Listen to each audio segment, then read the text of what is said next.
The terms masculine and feminine, as Jung uses them, are not intended to correlate with the physiological dichotomy of man-woman.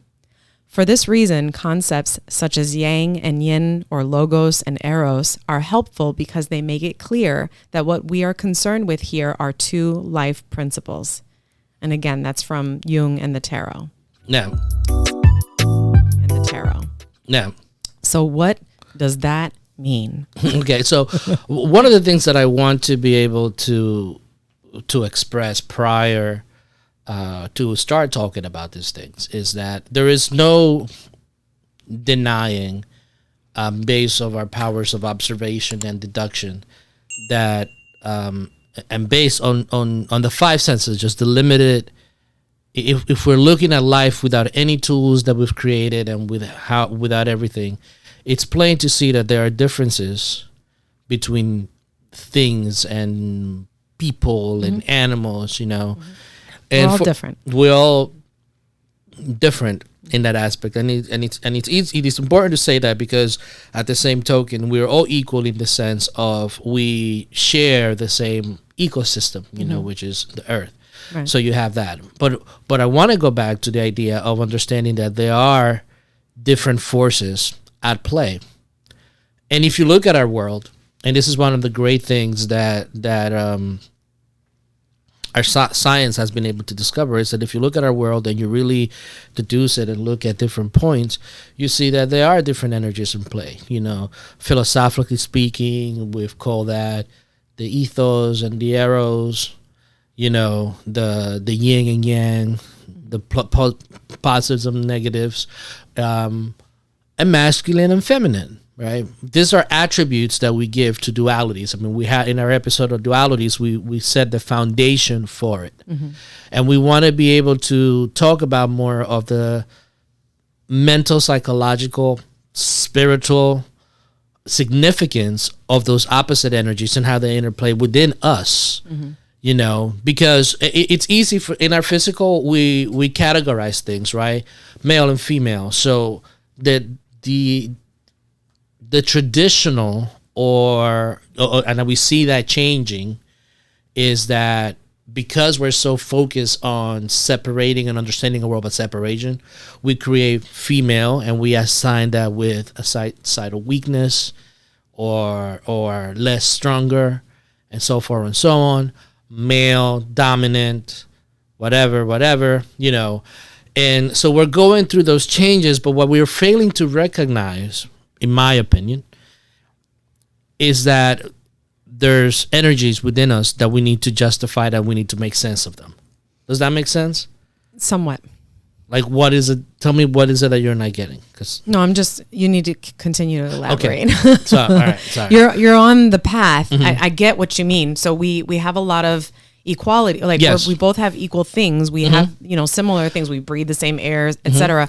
But we are different. And we have also labeled and created those differential or differences in the different categories in society, and put ourselves in categories. And we've done that to our detriment because we segregated these two energies. Mm-hmm. And I'm going to focus on this episode on the masculine and the feminine energies, because those are things that are very Western in terms of our interpretation of how nature works. Okay. You know, in ancient East religions, you know, prior to Judaism in particular, prior to that, energies intermingled. Male and female goddesses there was always an interplay of the two energies. Mm-hmm. You know, it was when the Jewish tradition took over and created a monotheistic God that was primarily male. And that's even questionable, because if you start studying Kabbalah, you start understanding the difference of the two pillars and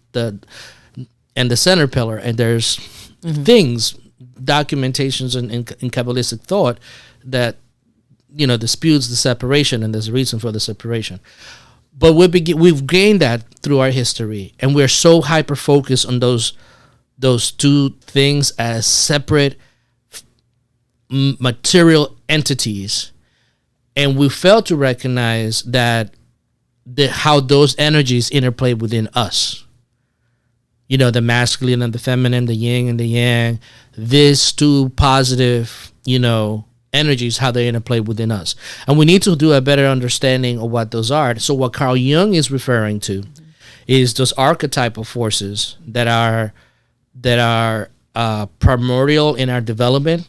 Okay, and what are archetypes? So that we all, for people who may not know. Okay, so an archetype is... What are the archetypes? Is a certain figure, is a certain concept that repeats itself over and over and over again throughout the cultures in the past, in the way that the energies in our bodies interplay through our subconscious and through our dreams. But these are energies that are primarily come out in art. It comes out in situations.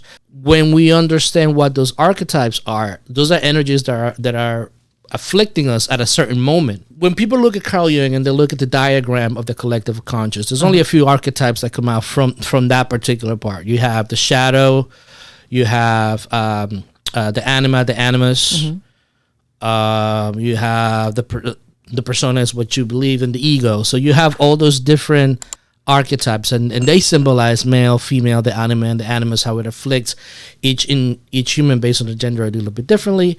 The shadow, which are the things that we need to be able to incorporate. So the conscious, the those are parts of the subconscious, or the unconscious, or the subconscious that we truly don't understand, and the way that manifested throughout human history is through images. And what Carl Jung, what Emil Durkheim, what Joseph Campbell did is that they took all these symbols and they recognized them across different types of cultures. And psychologists, I've heard Jordan Peterson talk about the archetypes and how they manifest in our lives, and the importance for us to understand how they play in ourselves and being able to merge those things. So, and why is it that they are so important? Why is it so important for us? Because to understand these are these energies things? that manifest in our life. So in this episode, we're talking about equal but different. Mm-hmm. Which one is better, female or male? Some people will argue that either male is or the female. I mean, this is an argument that it's happening in our culture. Mm-hmm. I think that what that is, if I'm looking at it from my lens now, from a lens of like, wow, what happens inside of people, it's to me, it's kind of interesting to see how that interplays in the larger scope of society.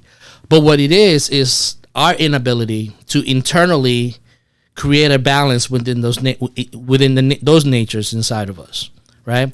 So traditionally, when you look at the archetype of the female, right, it's an archetype of, number one, the female, particularly after the invention of monotheism, just a single god, that the goddess, there was no goddesses. There was only one god, and that god was male. You said monotheism? Yeah. Okay. It was just that the idea that there's only one singular god, right, and that happened, that god was male. Okay. All right. What that did at that point was a really, really important shift in perspective, because the energy of the god was encapsulated, or the goddess was encapsulated by the male.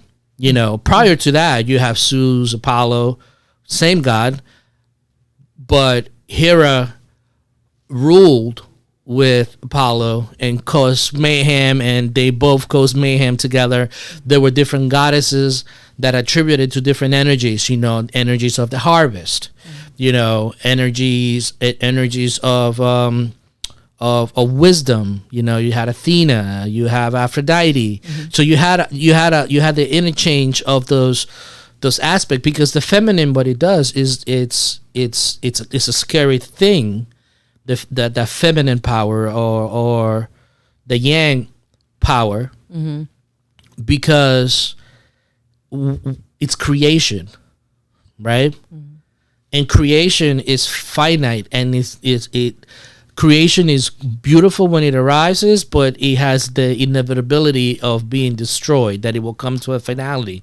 So it's woman that brings things to life, We're the vessels. You're the vessel. Exactly, that female. But again, this is the thing that when we're talking about this, we want to make sure that we understand that these are energies. Just to say that just that female encompasses all of that is somewhat erroneous, because you and I both know there are females out there that are very different than thinking of themselves as a vessel or of a conduit of creation and all that stuff.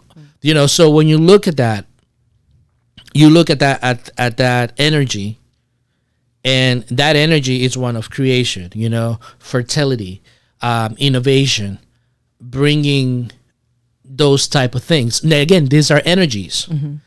On the opposite side, you have the male, you know, which is one of structure, you know, one of bringing into life the creation. So they're equal in the sense that without either one of these two energies, nothing new comes about. So there's got to be that dance constantly. You follow what I'm saying? Yeah, but I'm still stuck on, because the question that I asked is why. What's the importance in understanding? Because this is what happens in you. Okay, this is what happens in you. These two energies. Again, when we use terms, we have to understand the terms are limited. You know, words are limited to a certain perception of what something that we constructed. For the purposes of what we're talking about these energies that are inside of us, we have to be able to understand their significance and understand that this may be. It doesn't mean that I'm a woman biologically or physically in the material sense. It just means that in certain situations, for a man, it's important to tap into that creative vessel, into that energy. Right. Right. And so what you're saying then is that some men and women both suppress that and don't want to tap into that energy. Thus not tapping into the subconscious. Exactly. And thus not living a equilibrium life. And not living in balance. Harmony. Yeah. Okay. Again, it goes back.